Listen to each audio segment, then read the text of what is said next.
What is up, guys? Any tier, Guild Forever. Tonight we're going to be reviewing Danmachi episodes 12 and 13, the last few episodes of the series, and it was pretty good. It ended in a way where I pretty much thought it was going to end. Everyone fights some sort of big final boss before returning back to the surface. And the one that ends up defeating said OP boss, this boss was OP. Like, first of all, he was a giant. He had the ability to self-heal, so yeah, he was a toughie. And the one that took him down was Bell, of course. And this monster turned out to be a level 5. So because he turned out to be a level 5, he was more than what the typical can even handle. But then the interesting thing toward the end is a lot of what Hermes said to Bell related a lot to what Bell's grandfather told him. And apparently the reason why Hermes had a particular interest in Bell is because Hermes knows Bell's Bell's family, like his family. Yeah, he knows about his grandfather and stuff. He quoted a lot from his grandfather. Now, I'm not sure if his grandfather learned it from Hermes or Hermes heard his grandfather say it before. But the point is, he said that he assumed that his son, Hermes mentioned that Bell's grandfather presumed that Bell had no potential. That's what he said. But apparently, what's the deal with Bell's backstory? Because apparently his grandfather is called by Zeus, like the god Zeus. Because if that's the case, then that explains why Bell is overpowered.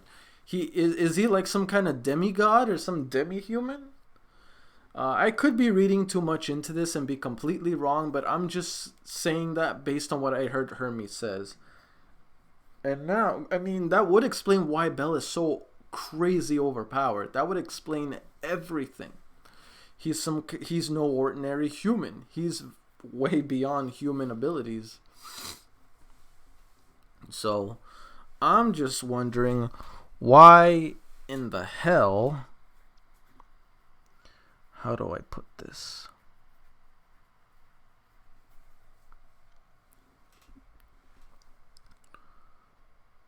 Why in the hell hasn't that thoughty goddess made her move yet? You know, Shira or whatever. The one that's always constantly watching over Bell and wearing skimmy outfits. Like, why hasn't she made her move? All she's done is thrown like small fry obstacles in his way and just watching like a lurker. Like she's nothing more than lurking around Bell, a stalker pretty much. So I'm wondering what is her plans with Bell and what does she plan to do with him later on? I'm assuming at least in season 2 she's going to be making a move.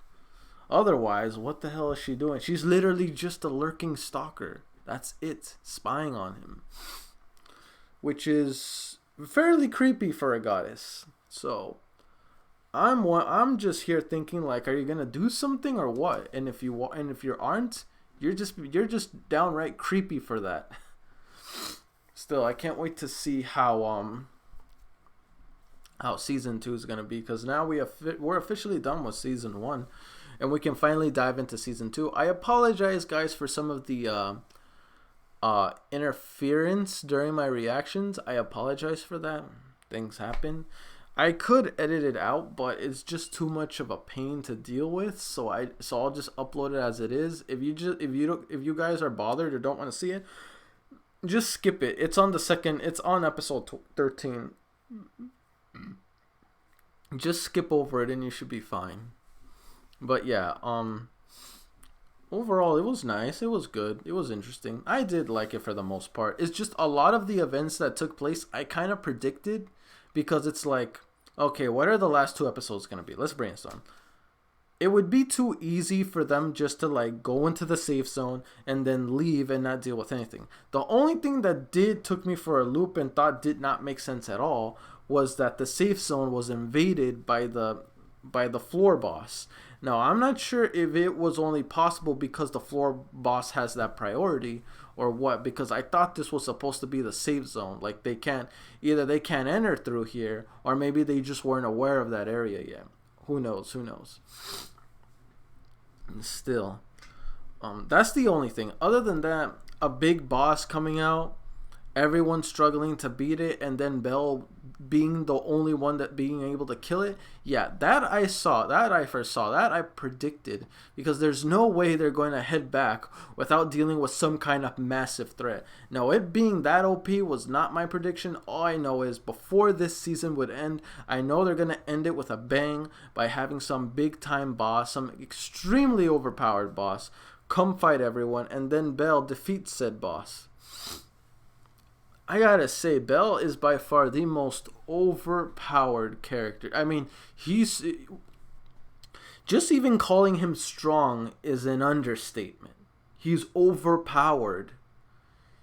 He's only a level 2 that took down a level 5.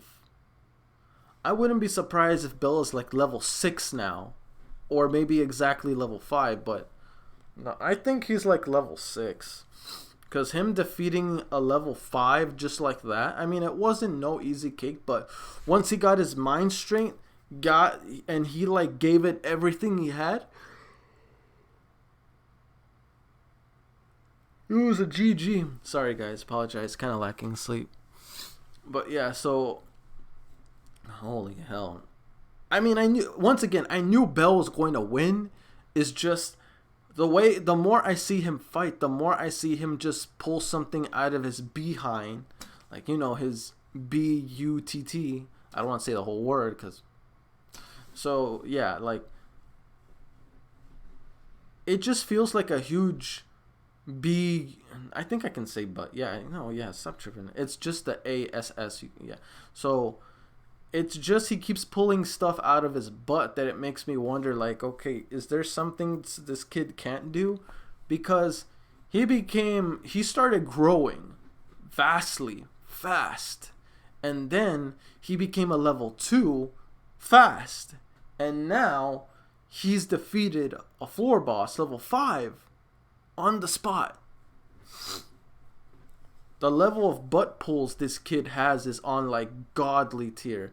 And I've seen a lot of butt pulls in anime, but this kid takes the cake.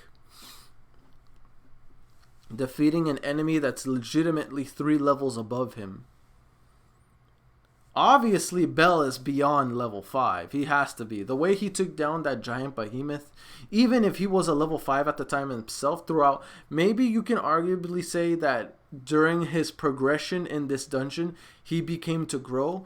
But there's one thing that did bug me that they never addressed, even toward the end.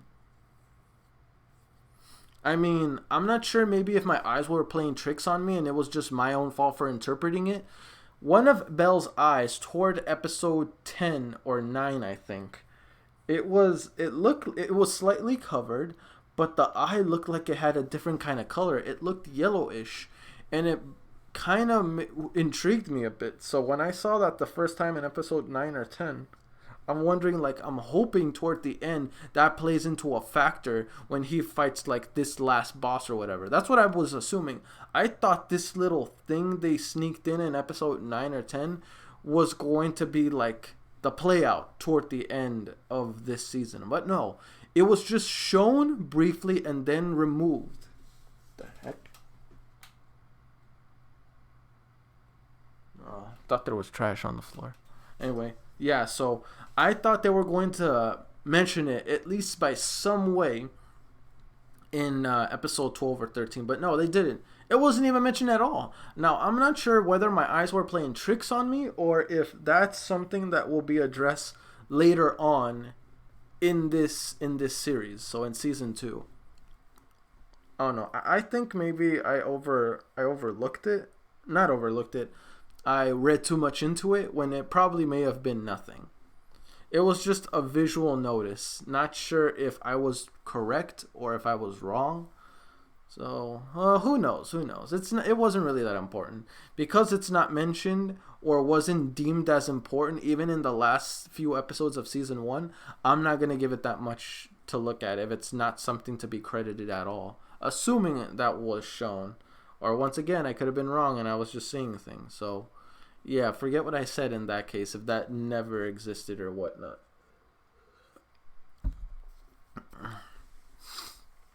Still, anyway, let's just get to questions. Question 1. How were you feeling with the ending on how it finished? I mean, I'm not saying it was bad, but was it like spectacular? Or was it foreseeable to you, just like how it was to me? Was it like easily predictable to you as it was to me? And if it was, were you still happy with the show? I mean, me, I'm still happy with it. I think it was good. It wasn't crazy, but it was like the ending wasn't crazy, but the ending wasn't bad. You know what I mean? It's like the average. It was it felt average. Okay, it didn't it wasn't bad, but it wasn't crazy. It felt average. That's like a good area to place it on. Question 2. What did you thought of the final boss for season 1? Did you like him? Did you not like him? If you liked the final floor boss, explain to me why, like toward the end of the season. Or if you didn't. And if you didn't like this floor boss, explain what would you have as a floor boss if you can choose for a final boss worthy ending off a season. Let me know in the comment section below. Anyway, guys, that's it for me. Don't forget to like, comment, sub if you haven't already. Really motivates me to put more content out there for you guys as my guildmates, and I'll see you guys all in the next video. Peace.